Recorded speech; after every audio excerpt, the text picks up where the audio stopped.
Buenos días, hermanos y hermanas. Extendemos una cordial bienvenida y nuestro amor a cada uno de ustedes, donde quiera que se encuentren escuchando esta transmisión. Expresamos nuestro aprecio a todos los que han ayudado de alguna manera a prepararla. Es una bendición tener hoy con nosotros el elder David A. Bednar, del Quórum de los 12 Apóstoles, quien preside esta reunión y nos dirija la palabra hoy. Testifico que Él es uno de los ungidos del Señor. Acompañan al elder Bednar en el estrado al elder Donald L. Holstrom, de la Presidencia de los 70, y la hermana Cheryl A. Esplin, segunda consejera de la Presidencia en General de la Primaria.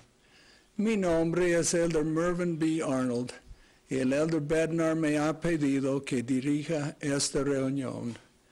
El elder Bednar me ha solicitado que yo dirija unas palabras primero, y luego escucharemos la hermana Cheryl Esplin. Mis queridos hermanos, a quienes que amo tanto, les agradezco su fidelidad y todo lo que hicieron por la hermana Arnold y por mí. En una de las paredes de mi oficina hay una pintura que atesoro titulada La Cuarta Hora. La pintó mi querido amigo, el elder Juan Echegaray, que vive en Uruguay.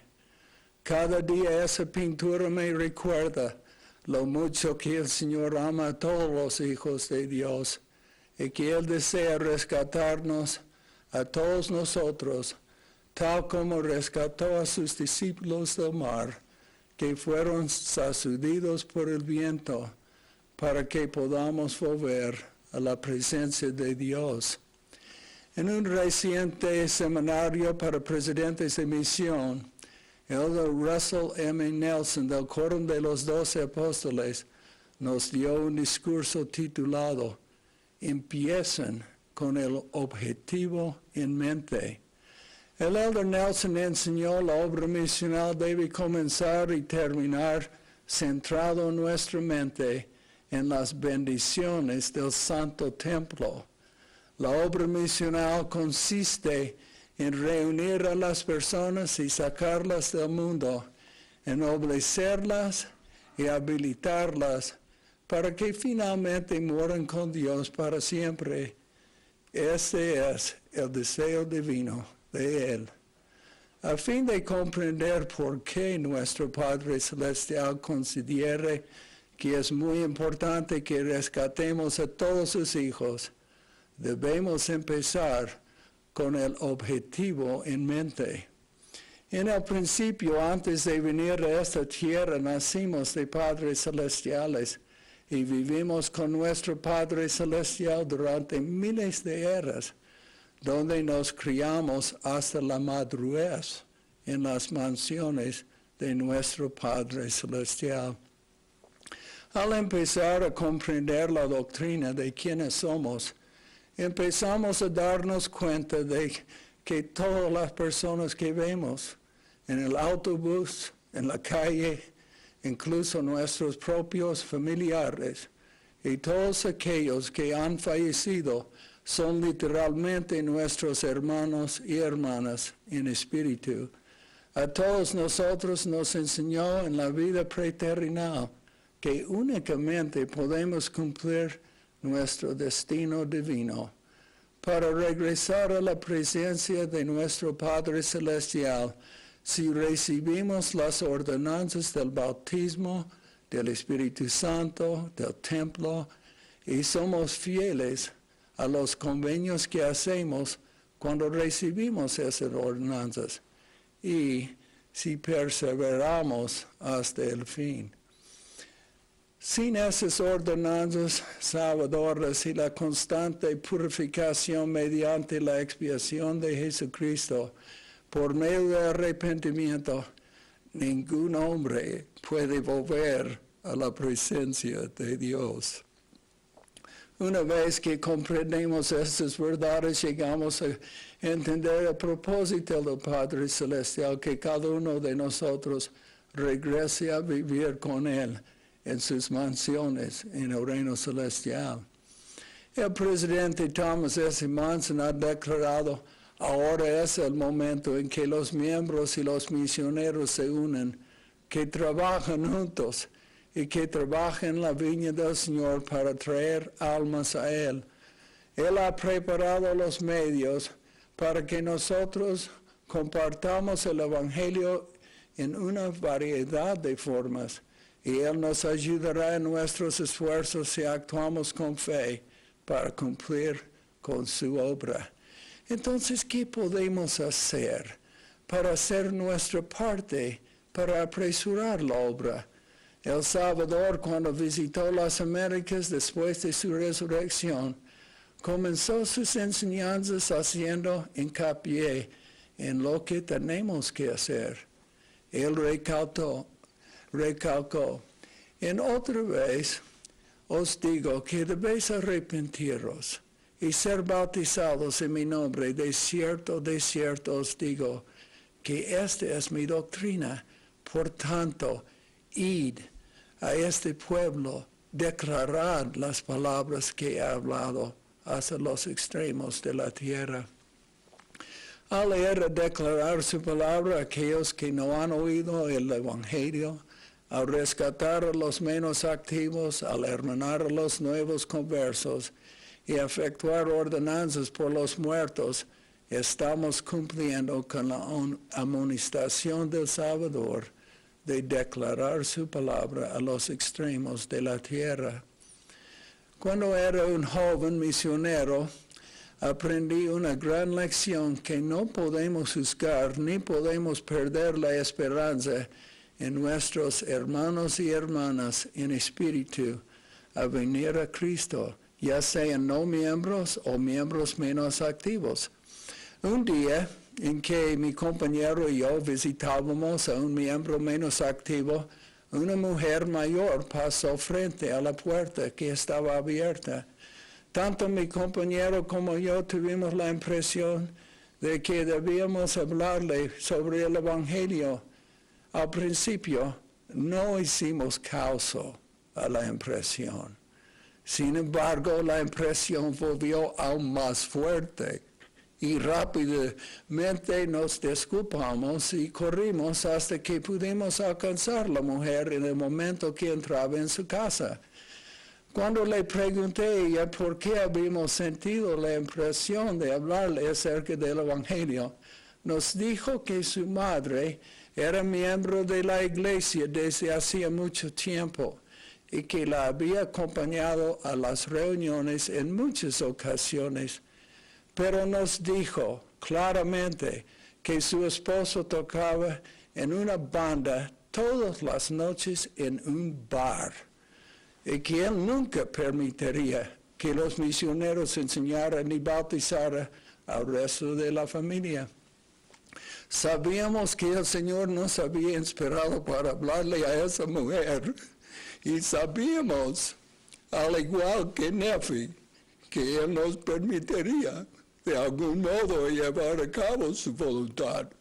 Hicimos una cita para volver, ayunamos y oramos para saber qué decir y fuimos a nuestra cita con el esposo de la hermana Ibarra.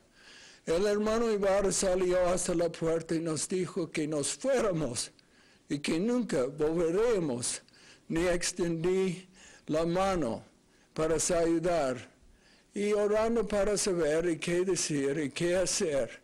Así como Nefi se sorprendió cuando se le mandó que tomara una espada y le cortara la cabeza de Labán a fin de obtener las planchas de bronce. Y yo me sorprendí cuando se me ocurrió que por medio del Espíritu que el hermano Ibarra tenía miedo de que los misioneros se llevaran a su hija a los Estados Unidos y que nunca la volverán a ver. Al asegurarle que nadie se iba a llevar a su hija a los Estados Unidos, se sintió aliviado y nos invitó a pasar. Él dejó de tocar en la banda en el bar y empezó a reparar instrumentos musicales, y la familia entera se bautizó. Con el paso de los años, el hermano Ibarra fue llamado como patriarca de Estaca. Su esposa sirvió como presidente de la Sociedad Socorro de Estaca. Un hijo fue llamado como presidente de Estaca. Su yerno e hija presidieron a una misión y el otro hijo fue obispo. Más tarde el hermano y la hermana Ibarra fueron a prestar servicio como misioneros de tiempo completo en la misión que yo presidía en Costa Rica y Panamá. Allí reactivaron a más que 300 miembros de la iglesia. El hermano Ibarra dio cientos de bendiciones patriarcales y ellos ayudaron a los miembros a buscar los datos de innumerables familiares que ya habían fallecido. Trabajaron arduamente para hermanar a todos los nuevos investigadores y miembros que ingresaron a la iglesia. Cuando la hermana Arnold y yo asistimos a la dedicación del Templo de Monterrey, México, nos acompañaron 43 descendientes de esa pequeña familia de 7, la misma familia que muchos misioneros y miembros pensaron que nunca se uniría a la iglesia. Yo los amo tanto como amo a mis hermanos y hermanas nacidos de mis padres terrenales, a esa gran gente. Y entiendo el pasaje de las Escrituras, cuán grande no será vuestro gozo si trajereis, aunque fuera una sola alma, a Cristo.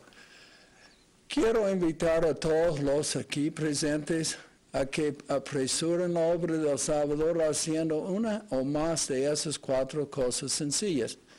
Número 1, si son los únicos miembros de una familia y si son una familia activa, siéntense.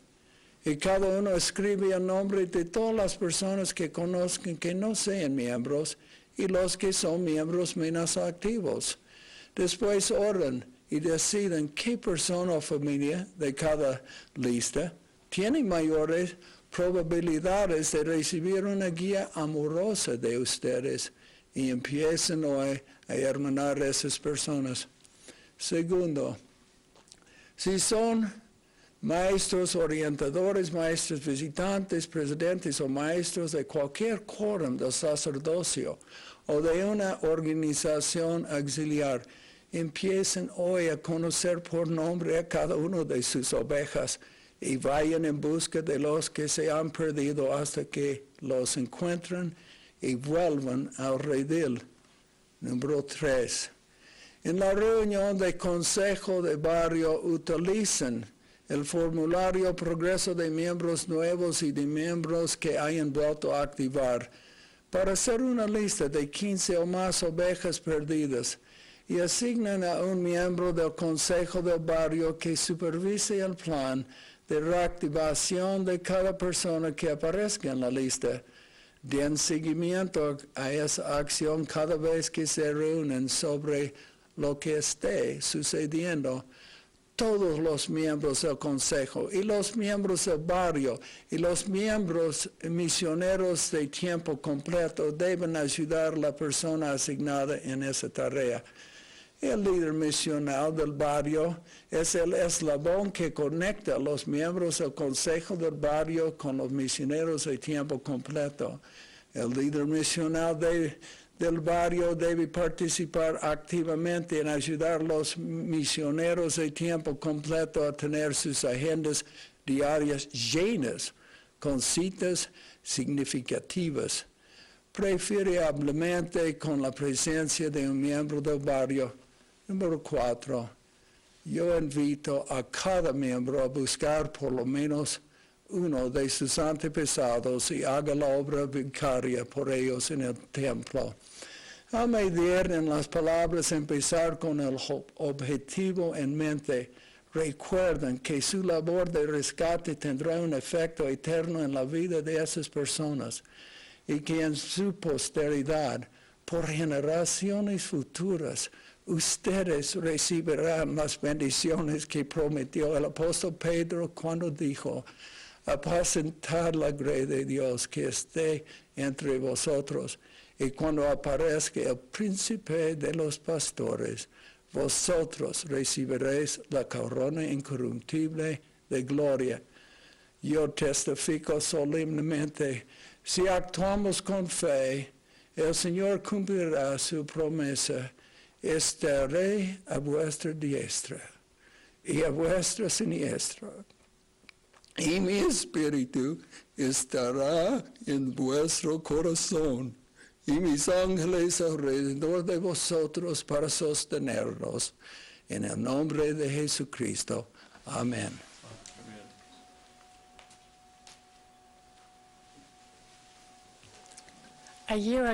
Hace un año visité Sudamérica por primera vez. Aunque no fui a Paraguay, llegué a Uruguay y me reuní con muchos santos maravillosos y regresé a casa con recuerdos especiales. Como preparación para hablarles hoy, leí mi diario para recordar a las personas y las experiencias que viví. Tengo gratos recuerdos de las hermanas que servían en las presidencias de la primaria. Me sentí inspirada por la fe y dedicación al Evangelio y a sus familias. Sentí un dulce espíritu al compartir el gozo y las bendiciones del Evangelio en nuestra vida.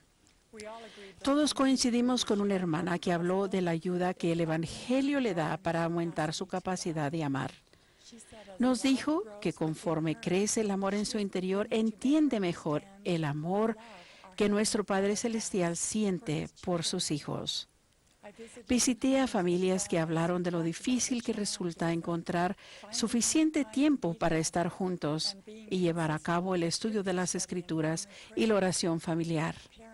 Los padres expresaron preocupación porque las normas del mundo están tentando y atrayendo a sus hijos. En esas reuniones me di cuenta de que, aunque vivimos en lugares distintos, las alegrías y dificultades son muy similares. Las conversaciones que mantuve con los padres expresaban inquietud y parecía que era semejante a las conversaciones que mantengo con mis hijos que están criando a nuestros 24 nietos. El atractivo de las distracciones y tentaciones del mundo ha preocupado a los padres a lo largo de los tiempos. Elamán, un padre recto y profeta de Dios del Libro de Mormón, se sentía inquieto por el bienestar de sus hijos y aconsejó lo siguiente: recordad que es sobre la roca de nuestro Redentor, el cual es Cristo, el Hijo de Dios, donde debéis establecer vuestro fundamento, para que cuando el diablo lance sus impetuosos vientos, sí, sus dardos en el torbellino, sí, cuando todo su granizo y furiosa tormenta os azoten, esto no tenga poder para arrastraros, a causa de la roca sobre la cual estáis edificados, que es un fundamento seguro, un fundamento sobre el cual si los hombres se edifican, no caerán. Nuestra seguridad espiritual depende de que tengamos una fe firme como una roca y confiemos en Jesucristo y su Evangelio. El Señor hace responsable a los padres de enseñar a sus hijos a tener fe en Cristo, el Hijo del Dios viviente. Podemos proporcionar formación académica y posesiones materiales, pero si no enseñamos la fe en Cristo, no les estamos dando lo que más necesitan. Como santos de los últimos días, contamos con la bendición del ejemplo y las enseñanzas de los profetas y apóstoles, tanto los antiguos como los de nuestros días, que nos enseñan a ayudar a nuestros hijos a desarrollar una fe firme que resista los ardientes dardos del adversario. Nefi, un antiguo profeta del Libro de Mormón, escribió: hablamos de Cristo, nos regocijamos en Cristo, predicamos de Cristo, profetizamos de Cristo y escribimos según nuestras profecías, para que nuestros hijos sepan a qué fuente han de acudir para la remisión de sus pecados. Nefi expresó el deseo de que sus hijos miraran hacia adelante, hacia aquella vida que está en Cristo. El elder Neil L. Anderson enseñó: En nuestro mundo actual, todo niño, todo hombre joven y toda mujer joven precisa su propia luz, su propia fe firme e inamovible en el Señor Jesucristo, independientemente de los padres, líderes de la juventud y de los amigos que lo sostienen. Los relatos sobre Cristo repetidos una y otra vez promueven la fe en el Señor Jesucristo y fortalecen los cimientos del testimonio. El elder Anderson planteó esta pregunta: ¿se encuentran la vida y las enseñanzas de Jesucristo grabadas en la mente y el alma de nuestros hijos? A los jóvenes y niños, el elder Anderson aconsejó: procuren saber más sobre Jesucristo. Abran las Escrituras. Les sugiero que lean otra vez el libro de Juan y después lo analicen con sus padres, maestros o entre ustedes. El elder Anderson prosigue: a los padres, madres, abuelos y abuelas, y a los que no tengan hijos propios, que nutren con amor a jóvenes y niños, mi consejo es que hablen con mayor frecuencia sobre Jesucristo. Cuando hablen con reverencia sobre el Salvador, ya sea en el automóvil, autobús, a la mesa, al arrodillarse para orar, durante el estudio de las Escrituras o en conversaciones a entradas horas de la noche, el Espíritu del Señor acompañará sus palabras. Y el elder Anderson prometió: en la medida en que pongan lo mejor de su parte, el testimonio de Jesús destilará dulcemente sobre el corazón de sus hijos. Puedo testificar de la veracidad de esta promesa debido a una experiencia que viví con mi nieto Carter. Nuestro hijo Jeff y su familia vivieron con nosotros durante varios meses. Una noche, mientras estaba en la habitación doblando la ropa y pensando en todo lo que tenía que hacer esa noche, Carter, de 6 años, entró con su libro de Mormón y preguntó: abuela, ¿cuál es tu pasaje favorito? Los hermanos de Carter ya estaban en la cama, así que al principio pensé que la pregunta tal vez era una táctica para no irse a dormir. Afortunadamente, no pude resistirme a la ávida expresión de su rostro y le dije que compartiría uno de mis pasajes favoritos. Nos sentamos en la cama apoyados sobre las almohadas. Coloqué el brazo alrededor de Carter y, acercándolo a mí, empecé a leer en Tercera de Nefi el relato de la visita del Salvador a los nefitas después de su resurrección. Primero, hablamos un poco sobre las señales de la crucifixión de Cristo en el Nuevo Mundo. Grandes tormentas, terremotos, incendios, torbellinos, truenos y relámpagos. Mencioné lo aterrador que habría sido estar allí, sobre todo por el denso vapor de tinieblas que descendió después, en el que no se veía ninguna luz. También de lo maravilloso que tuvo que ser oír al Salvador decir: he aquí yo soy Jesucristo, de quien los profetas testificaron que vendría al mundo. Y aquí soy la luz y la vida del mundo. Juntos nos preguntamos cómo nos habríamos sentido si hubiéramos formado parte de aquellos que uno por uno se adelantaron y palparon las marcas de los clavos en sus manos y en sus pies. Y también, o una de las personas enfermas, cojas, ciegas o afligidas, a quienes Él sanó. El Espíritu nos llenó el corazón mientras leíamos acerca del amor del Salvador, y en particular por los niños pequeños que había mandado que trajeran y colocaran a su alrededor. Hablamos de lo que habríamos sentido al estar allí cuando Jesús tomó a esos niños pequeños uno por uno y los bendijo y rogó al Padre por ellos. De repente, la ropa limpia ya no importaba, ni otro ciento de cosas que había considerado importantes. En lugar de ello, leímos y compartimos nuestros sentimientos al respecto. Cuando acabé de leer al final del Tercera de Nefi, cuando los ángeles rodearon a los niños y los ministraron, Carter y yo nos quedamos sentados en silencio, deseando que esa experiencia rebosante del Espíritu no terminara. Cuando su madre entró en la habitación, como si pudiera sentir lo mismo que nosotros, preguntó en voz baja qué estábamos haciendo. Carter dijo, mamá, acabamos de leer acerca de Jesús. Y con reverencia explicó en detalle lo que habíamos leído sobre el Salvador y los niños, hasta el último detalle, y dijo, mamá, descendieron ángeles que rodearon a los niños. Ni Carter ni yo olvidaremos esa experiencia. El Espíritu testificó a nuestra alma que Jesucristo vive y que Él nos ama. Sentí que Carter y yo tuvimos una experiencia personal con el Salvador.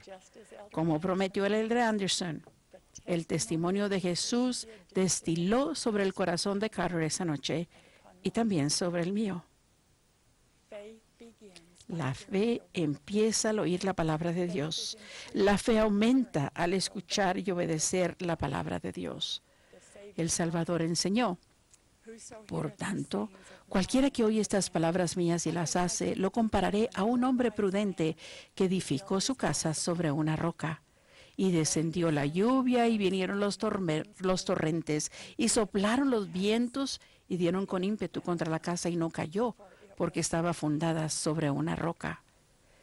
Y todo el que me oye estas palabras y no las hace, será comparado al hombre insensato que edificó su casa sobre la arena. Y descendió la lluvia y vinieron los torrentes y soplaron los vientos y dieron con ímpetu contra aquella casa y cayó. Y grande fue su ruina.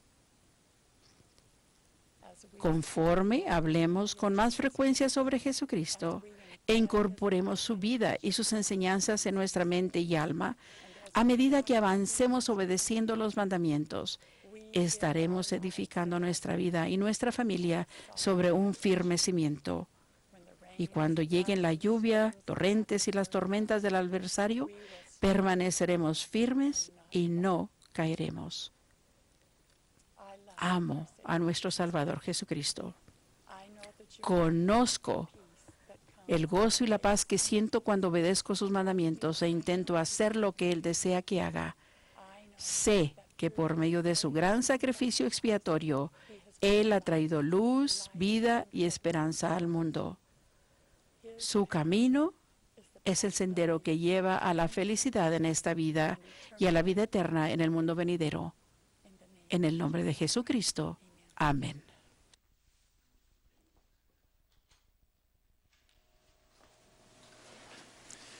Ahora nos pondremos de pie y cantaremos el himno, Oh Dios de Israel, himno número 5.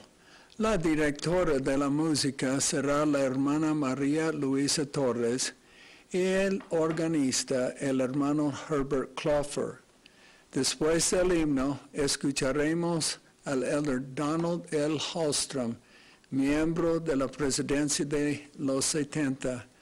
A continuación del elder Hallstrom, tendremos el gran privilegio de escuchar el elder David A. Bednar del Quórum de los 12 Apóstoles.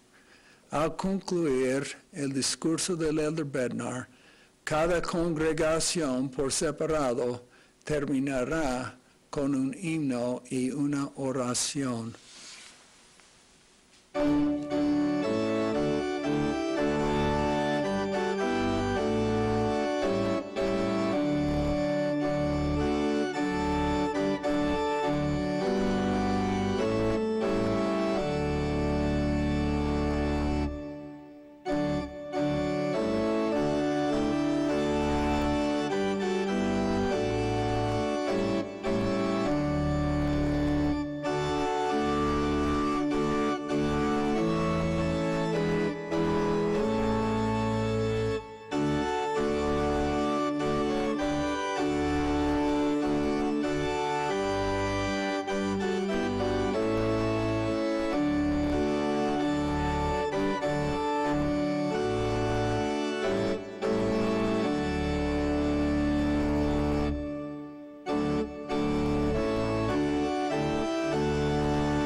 Mis queridos hermanos y hermanas de Paraguay y Uruguay, me da gusto tener esta asignación con el Elder Bednar, a quien amo y admiro.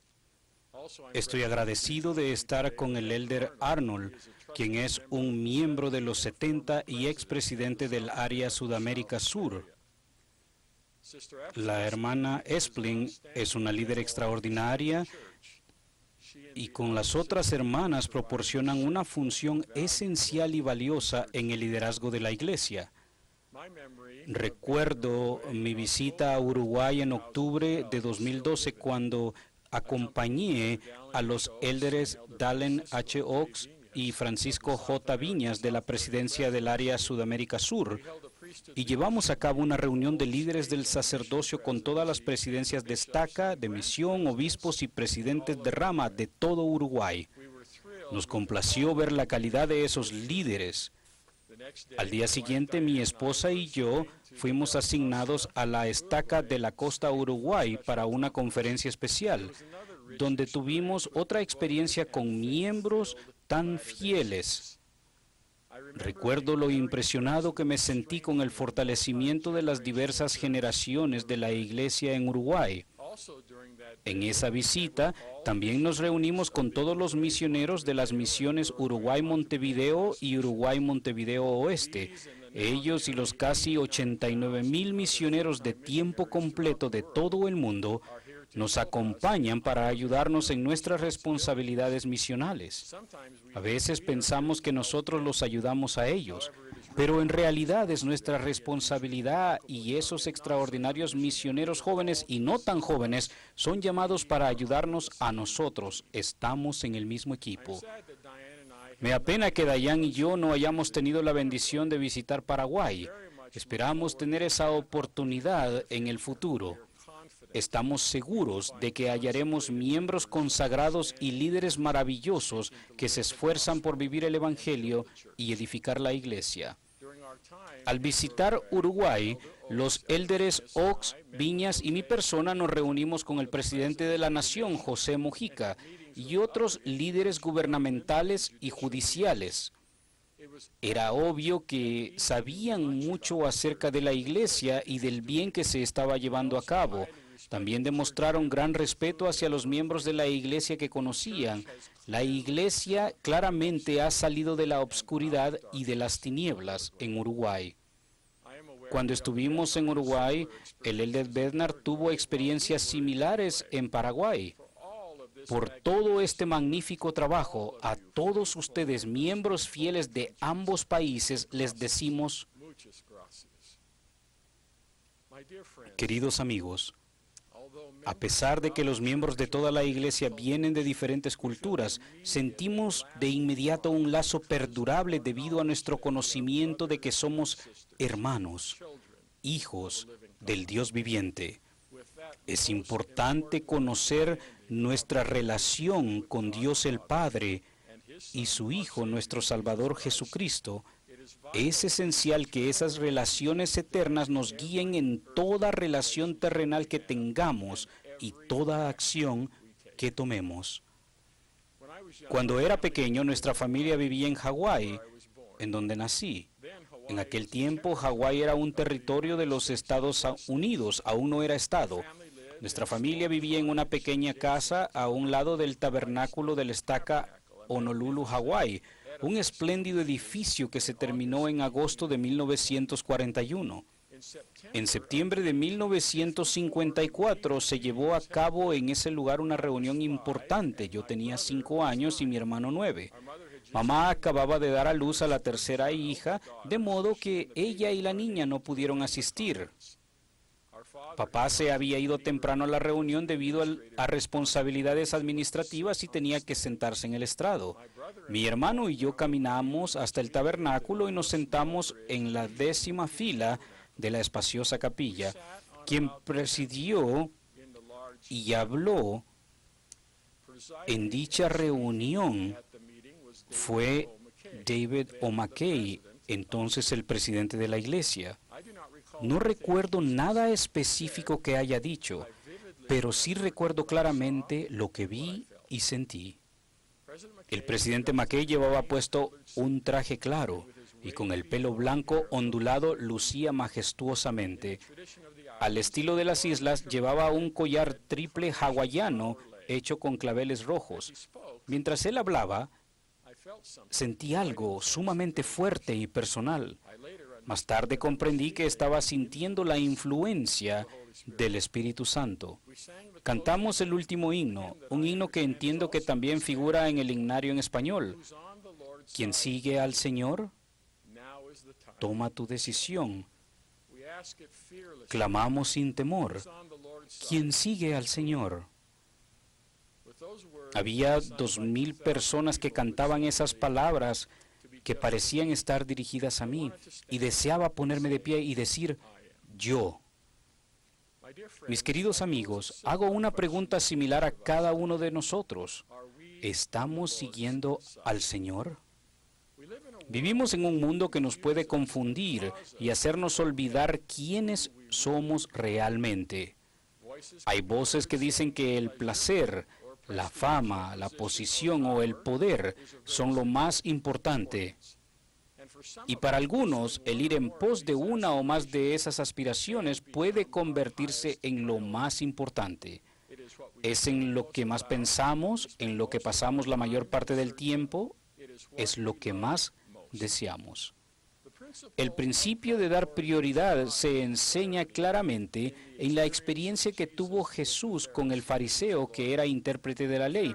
El fariseo le preguntó, Maestro, ¿cuál es el gran mandamiento de la ley?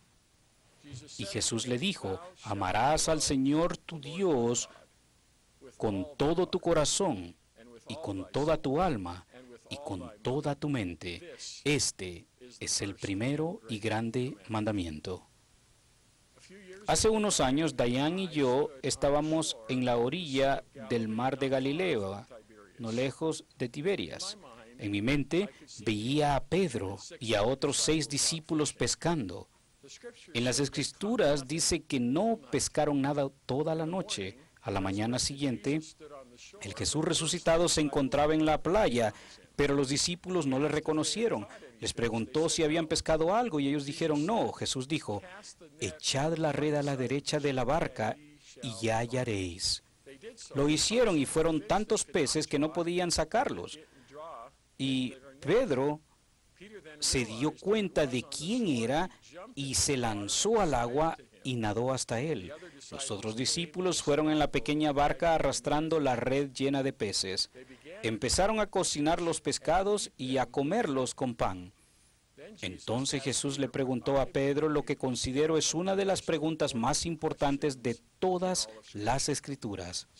Simón, hijo de Jonás, ¿me amas más que estos?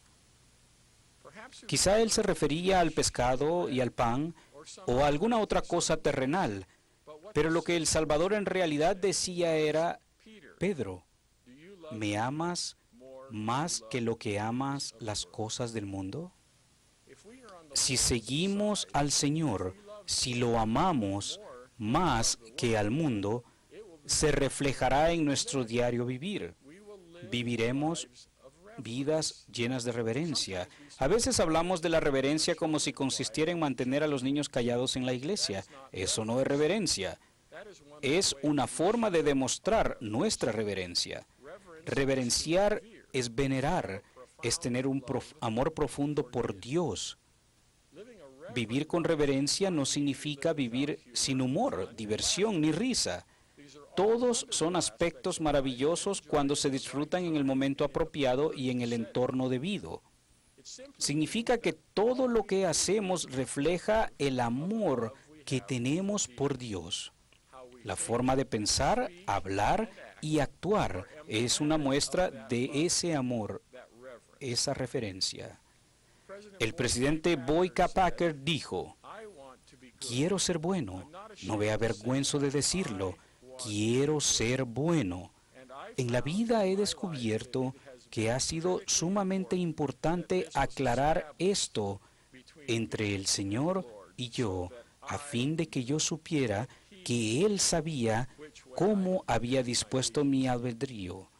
Me dirigí a Él y básicamente dije, No soy neutral y tú puedes hacer conmigo lo que quieras. Si necesitas mi apoyo, es tuyo. No me importa lo que hagas conmigo y no tienes que tomar nada que sea mío porque te lo entrego a ti, todo lo que tengo y lo que soy hoy día. Ahora sugeriré 5 maneras cómo seguir al Señor. 1. Obtengan un testimonio propio y nútranlo constantemente. El testimonio de un santo de los últimos días deberá incluir un conocimiento y amor por Dios el Eterno Padre, Jesucristo, el Hijo unigénito, y del Espíritu Santo. Sabría del glorioso plan del Evangelio y que el Salvador y su expiación son el punto central. Tendría un entendimiento de la obra maravillosa y el prodigio de la restauración de la Iglesia del Señor en esta última dispensación y la función de los apóstoles y profetas desde José Smith hasta Thomas S. Monson. Si no sienten el poder y la seguridad que este conocimiento proporciona, les pido que estudien y apliquen diligentemente la exhortación de Moroni de pedir con un corazón sincero, con verdadera intención, teniendo fe en Cristo. 2. Estudien continuamente la doctrina. El presidente Boyd K. Packer ha dicho, el estudio de las Escrituras y de las doctrinas del Evangelio mejorará la conducta más rápido de lo que el estudio del comportamiento mejorará el comportamiento. Cuando conozcamos los mandamientos de Dios a través de los escritos de los profetas y apliquemos todas las Escrituras a nosotros mismos para nuestro provecho e instrucción, cambiará nuestro modo de pensar y actuar. Es muy importante estudiar y seguir el consejo de los profetas vivientes. Sin embargo, el tener profetas de Dios en la tierra se ha vuelto algo tan común para nosotros en esta iglesia que lamentablemente a veces no valoramos su importancia y función. El presidente Henry B. Eyring declaró, para los que tienen una firme fe, resulta razonable buscar el camino hacia la seguridad en el consejo de los profetas. Cuando habla un profeta, los que tengan poca fe pueden creer que solo escuchan a un hombre sabio que da buenos consejos. Luego, si ese consejo parece cómodo y razonable y va de acuerdo con lo que ellos desean hacer, lo aceptan. Si no es así, consideran que es un consejo falso o contemplan las circunstancias que le rodean para justificarse y de ese modo considerarse una excepción. El presidente Eyring agregó, otra mentira es creer que la elección de aceptar o no el consejo de los profetas no es más que decidir entre aceptar el buen consejo y ser beneficiados por ello o quedarnos donde estamos. Pero la elección de no aceptarlo sacude el mismo suelo que pisamos y este se torna más peligroso. Yo soy un testigo de los profetas y apóstoles vivientes. Estoy con ellos continuamente, en público y en privado, y son quienes profesan ser. 3. Honren las ordenanzas y los convenios del sacerdocio. Para ayudarnos a progresar, Dios pide que efectuemos ordenanzas del sacerdocio. Estas son ceremonias sagradas en las que hacemos compromisos con Él, y Él nos confiere el potencial para recibir las bendiciones de la eternidad. Como hijos del convenio, tenemos todo lo necesario para lograr el éxito eterno si somos fieles a nuestras promesas. Prepárense para las ordenanzas que aún se efectuarán en su vida y sean guiados en sus decisiones por los convenios que han hecho. Al evaluar las alternativas, pregúntense, ¿es esta decisión compatible con mis convenios?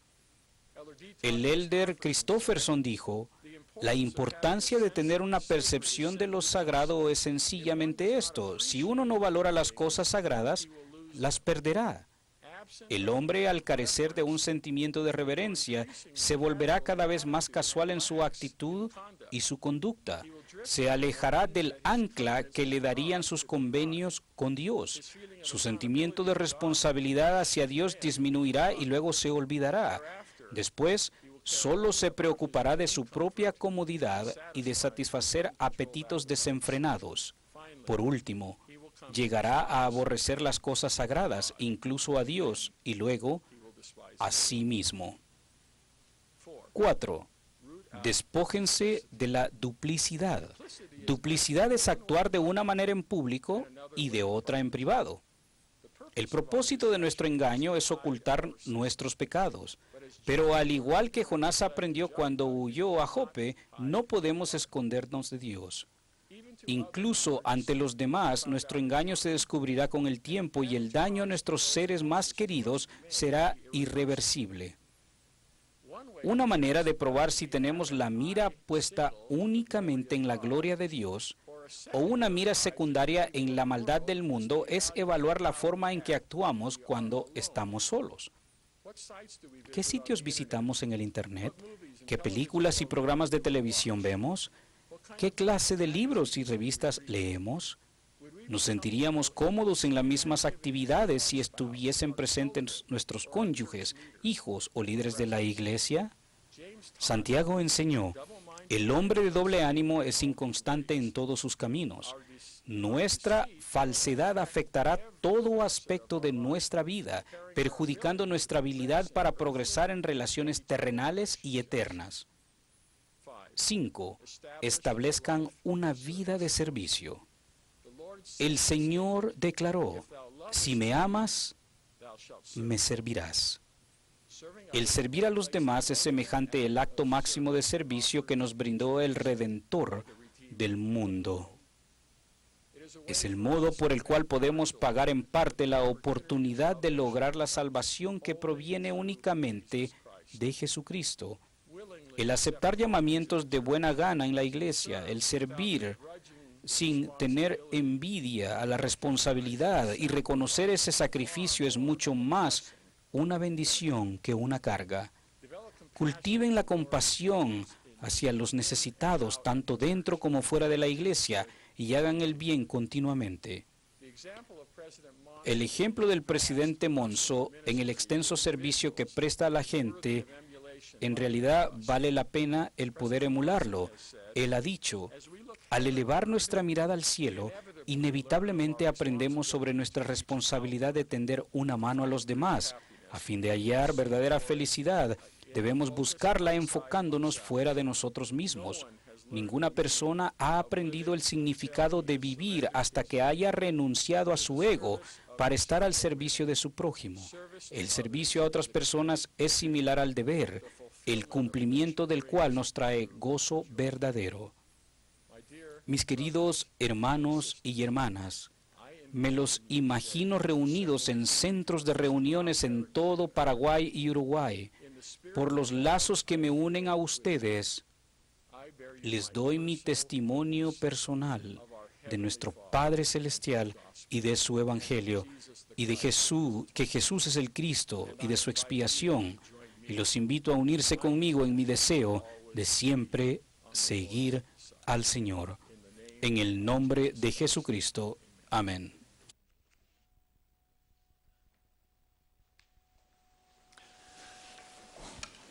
Amo a la gente de Paraguay y Uruguay. Mis queridos hermanos y hermanas, mi corazón se llenó de gratitud cuando me enteré de la asignación de participar en esta asignación de conferencia multiestaca. Los amo y tengo gran confianza en ustedes, santos fieles, y la hermana Bednar y yo tenemos gratos recuerdos del tiempo que pasamos aquí. Gracias por estar dispuestos a aprender, a cambiar y a volver sus vidas al Salvador Jesucristo. Ruego ahora que ustedes y yo tengamos la ayuda del Espíritu Santo al adorar esta mañana. Al prepararme para esta conferencia, pedí a sus líderes que me ayudaran a saber cómo servirles mejor. Aprendí de sus respuestas. Indicaron que algunos miembros necesitan estar más plenamente convertidos al Salvador y su Evangelio. Más santos necesitan aceptar llamamientos y servir fielmente como maestros orientadores y maestras visitantes. Dijeron que algunos no están pagando diezmos ni contribuyendo con las ofrendas de ayuno. Informaron que algunos hermanos deben elevarse y ser ejemplos de liderazgo recto en sus hogares. Y destacaron que todos podemos ser bendecidos al aprender y vivir las enseñanzas del Salvador y participar en el apresuramiento de la obra de salvación. Meditando en estas importantes inquietudes, mi mente y mi corazón se centraron una y otra vez en el principio de arrepentimiento. Creo, hermanos y hermanas, que el principio fundamental del Evangelio es uno que todos debemos comprender mejor y aplicarlo. La expiación del Salvador nos brinda un poder redentor que nos ayuda a vencer el pecado y también un poder fortalecedor que nos ayuda a ser mejores discípulos de lo que podríamos ser si no nos valiéramos, si solo nos valiéramos en nuestra propia fuerza. Por tanto, la expiación infinita es para los pecadores, así como para los santos.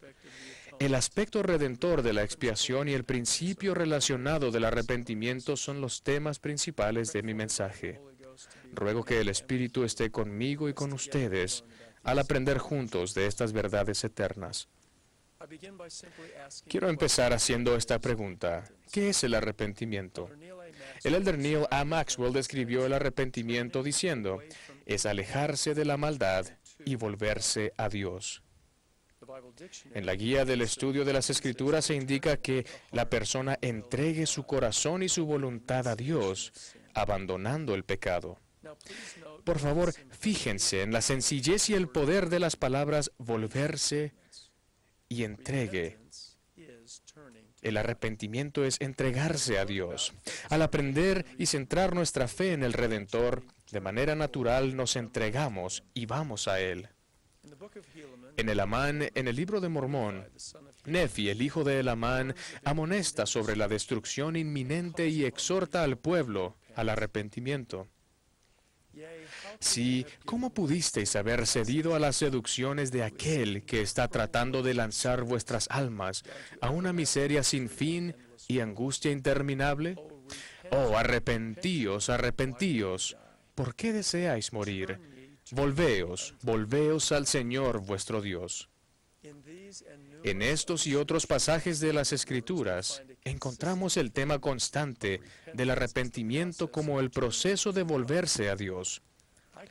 Son pocos los principios del Evangelio que son tan positivos y alentadores como el arrepentimiento y el proceso de volverse a Dios. Al estudiar las Escrituras, nuestro entendimiento de este principio aumentará si mentalmente incluimos la frase «volveos al Señor» cada vez que encontremos la palabra arrepentimiento. Ahora deseo destacar dos verdades fundamentales sobre el principio del arrepentimiento. 1. El arrepentimiento requiere al Redentor. Y 2. Requiere un corazón sincero y verdadera intención. Los principios de la fe en el Salvador y el principio del arrepentimiento se derivan de la expiación. Tal como el presidente Ezra Taft Benson ha explicado, el arrepentimiento es el segundo principio fundamental del Evangelio. El primero es que debemos tener fe en el Señor Jesucristo. ¿Por qué? ¿Por qué la fe debe preceder al arrepentimiento? A fin de contestar esas preguntas, debemos comprender algo acerca del sacrificio expiatorio del Maestro. Leí enseñó que ninguna carne puede morar en la presencia de Dios, sino por medio de los méritos y misericordia y gracia del Santo Mesías. Ni el más justo y virtuoso de los hombres podrá salvarse solo por sus propios méritos, porque tal como nos dice el apóstol Pablo, todos pecaron y están destituidos de la gloria de Dios. El presidente Benson continúa, si no fuera por la vida perfecta y sin pecado del Salvador, la cual dio en forma voluntaria por nosotros, no podría haber remisión de los pecados. Por lo tanto, arrepentirse significa más que un simple cambio de comportamiento. Muchos hombres y mujeres en el mundo demuestran gran voluntad y autodisciplina para vencer malos hábitos y debilidades de la carne. Pero al mismo tiempo, no se acuerdan en absoluto del Maestro y a veces hasta lo rechazan abiertamente. Esos cambios en el comportamiento, por más positivos que sean, no constituyen un verdadero arrepentimiento. La fe en el Señor Jesucristo es la base sobre la cual debe cimentarse un arrepentimiento sincero y auténtico. Si en verdad procuramos alejarnos del pecado, debemos primero acercarnos a Él, el autor de nuestra salvación. A fin de recalcar para nosotros, como miembros de la Iglesia, la relación que existe entre la expiación y el arrepentimiento, quiero modificar levemente la declaración del presidente Benson que acabo de citar. Arrepentirse significa más que un simple cambio de comportamiento. Muchos hombres y mujeres en la Iglesia demuestran gran voluntad y autodisciplina para vencer malos hábitos y debilidades de la carne, pero al mismo tiempo no se acuerdan en absoluto del Maestro. Esos cambios en el comportamiento, por más positivos que sean, no constituyen un verdadero arrepentimiento.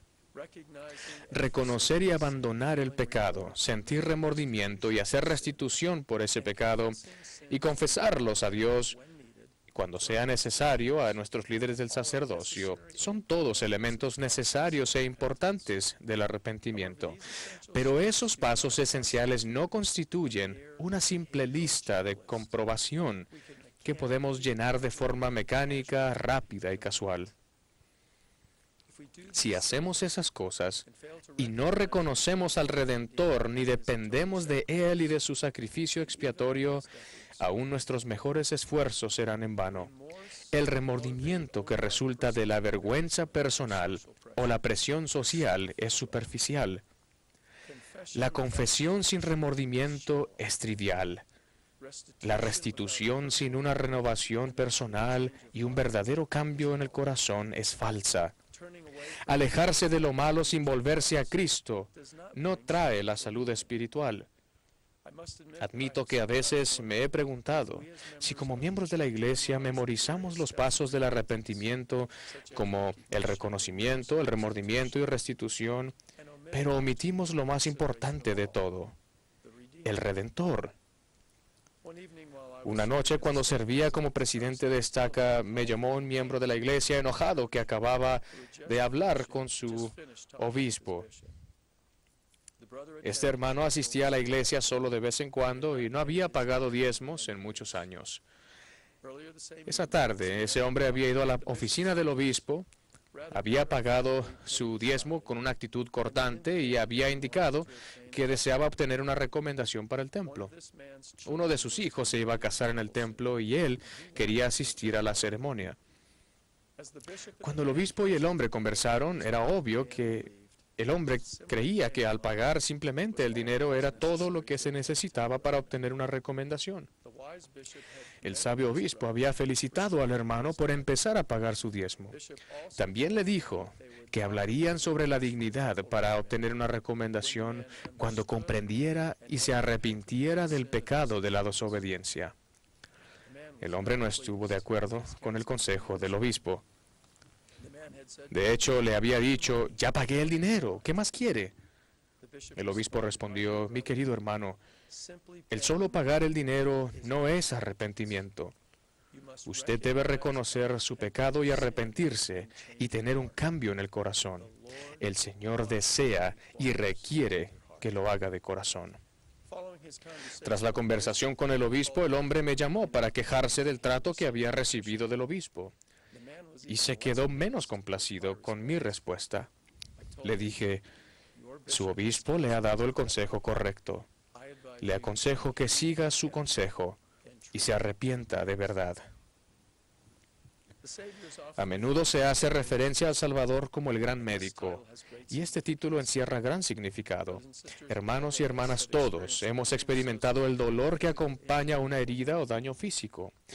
Cuando tenemos dolor, por lo general procuramos alivio y agradecemos el medicamento o tratamiento que alivian tal sufrimiento. Consideren ahora el pecado como una herida espiritual que causa culpabilidad, o como lo describió Alma a su hijo Coriantón, remordimiento de conciencia. El dolor es para nuestro cuerpo físico lo que la culpabilidad es para nuestro espíritu, una advertencia de peligro y una protección del daño adicional. De la expiación del Salvador fluye el bálsamo que puede sanar nuestras heridas espirituales y despojarnos de la culpabilidad. Pero este bálsamo solo se puede aplicar mediante los principios de la fe en el Señor y el arrepentimiento. Los resultados del arrepentimiento sincero son paz, consuelo y sanación y renovación espirituales. Es importante que cada uno de nosotros recordemos que el grado y la intensidad de nuestro arrepentimiento deben igualar la naturaleza y gravedad de nuestros pecados. Las heridas espirituales graves requieren de tiempo y ayuda para sanar completamente, y el proceso de sanación puede ser doloroso, tal como el presidente Spencer W. Kimball ha enseñado. Para todo perdón hay una condición. La venda debe ser tan extensa como la herida. El ayuno, las oraciones, la humildad deben ser iguales o mayores que el pecado. Debe haber un corazón quebrantado y un espíritu contrito. Debe haber silicio y cenizas. Debe haber lágrimas y un cambio sincero de corazón. Debe haber una convicción del pecado, el abandono de la maldad y la confesión del error a las autoridades debidamente llamadas del Señor. Debe haber restitución y un cambio establecido de ritmo, dirección y destino. Las condiciones se deben controlar y las compañías se deben corregir o cambiar. Hay que lavar la vestimenta para blanquearla. Y debe haber una nueva consagración y devoción de vivir todas las leyes de Dios. En una palabra, hay que sobreponerse a uno mismo, al pecado y al mundo. Hermanos y hermanas, cuán agradecidos deberíamos estar al leer y meditar las promesas que Cristo se levantará de entre los muertos con salvación en sus alas. Y todos los que crean en su nombre serán salvos en el reino de Dios. Y este poder sanador es real y está al alcance de todos nosotros. Quiero que sepan y comprendan que está a disposición de ustedes. Ahora quiero recalcar un punto final sobre el arrepentimiento que requiere al Salvador. Todos comprendemos que ciertas heridas o enfermedades físicas requieren cuidado especializado de un profesional competente. Ninguno de los que estamos aquí presentes cometería la tontería de realizar una operación en sí mismo, y de seguro no escribiríamos las recetas para medicamentos potentes. Para ello necesitamos ayuda para dichas recetas.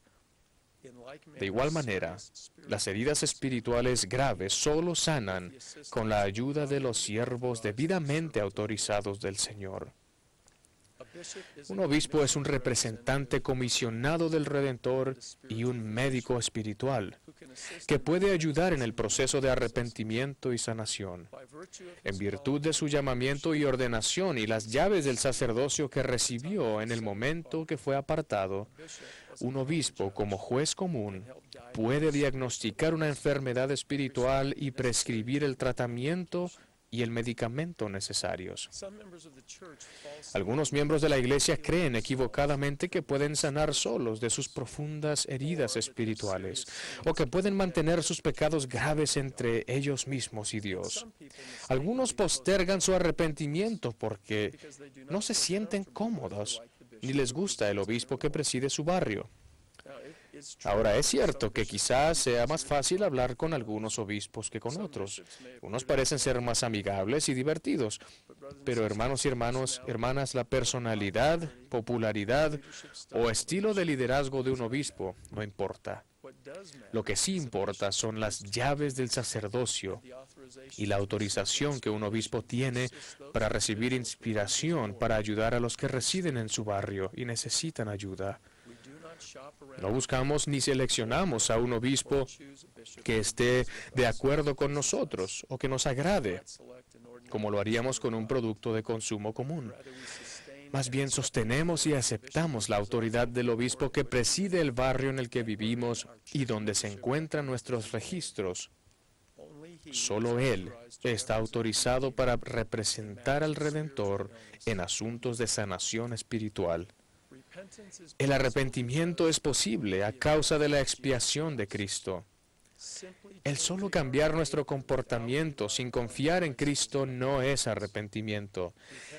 El arrepentimiento es un principio que nos ayuda a saber qué debemos hacer como discípulos del Maestro. La expiación es la doctrina que nos ayuda a comprender por qué debemos tener fe en el Salvador y arrepentirnos de nuestros pecados. Y esta doctrina y estos principios brindan esperanza y paz a nuestra alma. Testifico de la realidad y del poder del sacrificio expiatorio del Salvador y de las bendiciones que su ofrenda pone a nuestro alcance. Ahora mi segundo punto. El arrepentimiento requiere un corazón sincero y verdadera intención. Encontramos en las Escrituras una potente relación entre tres importantes palabras: arrepentimiento, intención y corazón. Repasemos 3 versículos del Libro de Mormón que destacan esta relación importante. Y fíjense cómo los términos intención y corazón están unidos al proceso de arrepentimiento. El primer versículo que hay que considerar está en 2 Nefi, capítulo 31, versículo 13. Por tanto, amados hermanos míos, sé que si seguís al Hijo con íntegro propósito de corazón, sin acción hipócrita y sin engaño ante Dios, sino con verdadera intención, arrepintiéndoos de vuestros pecados, testificando al Padre que estáis dispuestos a tomar sobre vosotros el nombre de Cristo por medio del bautismo, sí, siguiendo a vuestro Señor y Salvador y descendiendo al agua, según su palabra. He aquí, entonces recibiréis el Espíritu Santo. El segundo pasaje está en Mosía 4, versículo 10.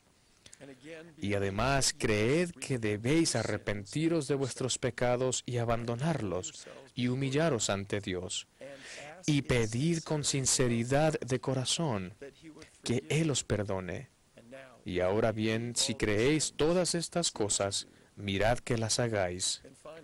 Y finalmente, del libro de Moroni, capítulo 6, versículo 8. Mas cuantas veces se arrepentían y pedían perdón con verdadera intención, se les perdonaba. Estos versículos enseñan claramente la importancia de la verdadera intención y de un sincero corazón en el proceso del arrepentimiento.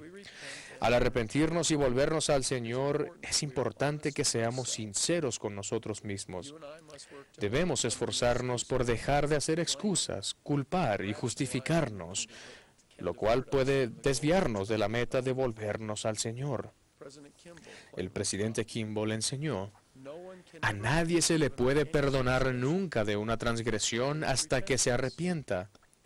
Y uno no se ha arrepentido hasta que haya confesado su pecado y admitido sus intenciones y debilidades sin excusas ni justificaciones.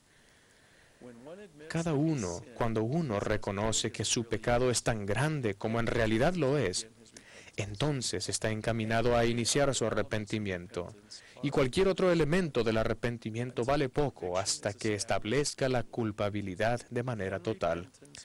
Entonces el arrepentimiento podrá realizarse y con el tiempo lograrse el perdón. Hermanos, al arrepentirnos y volvernos al Señor, debemos tener verdadera intención y ser honrados con Él al buscar su perdón.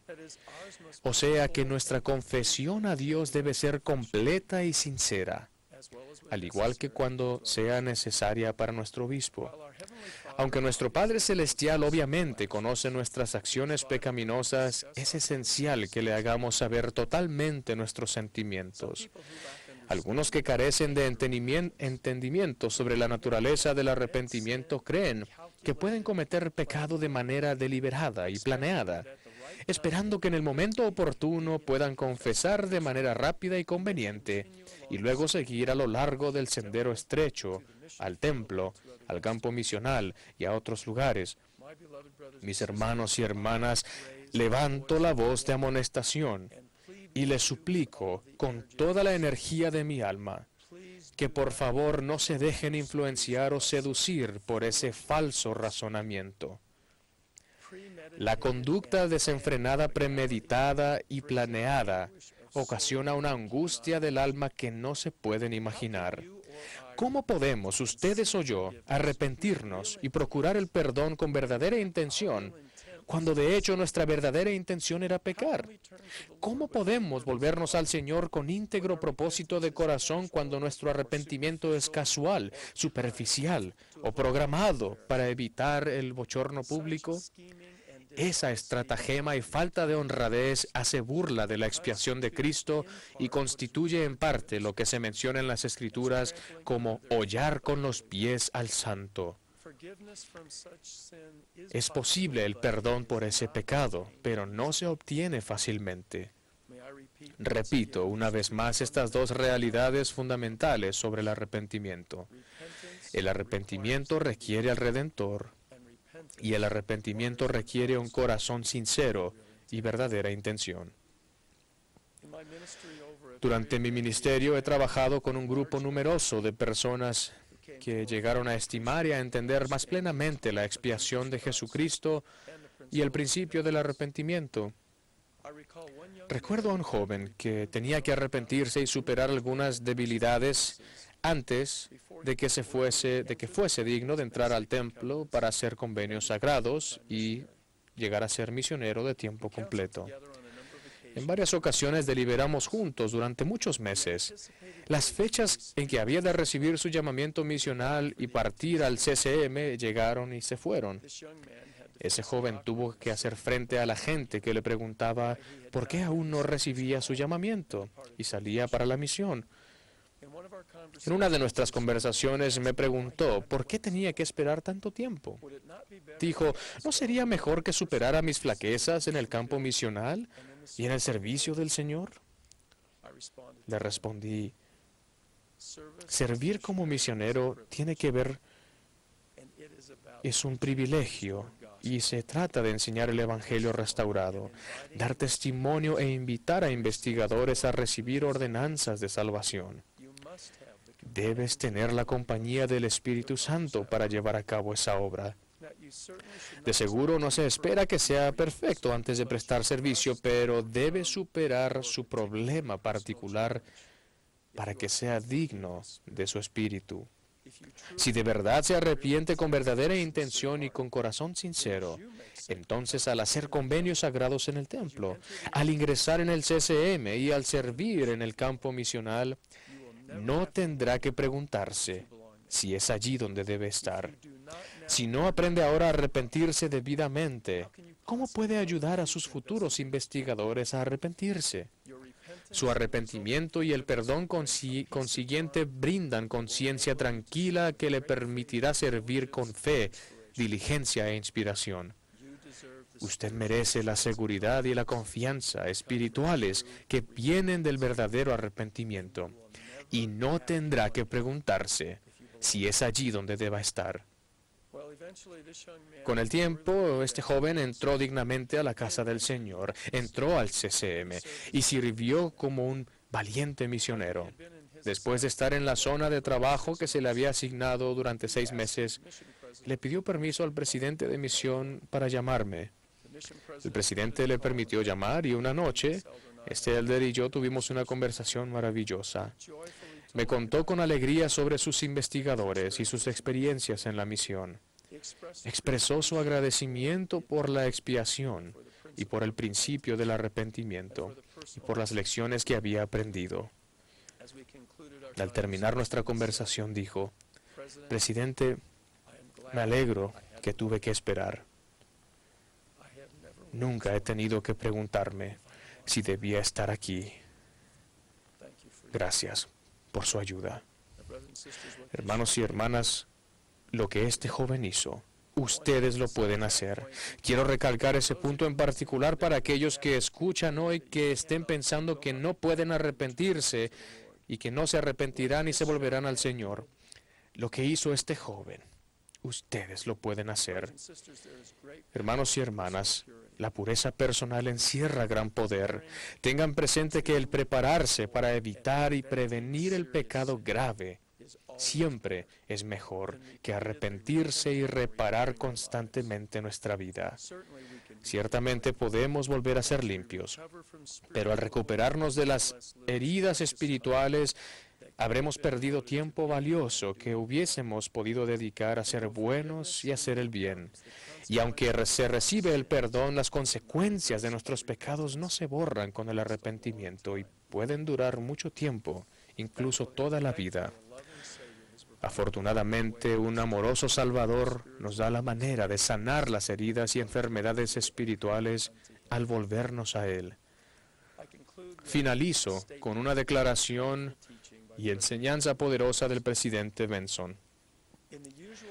Ser miembro de la Iglesia en el sentido común de la palabra quiere decir que el nombre de una persona figura en los registros de los miembros de la Iglesia.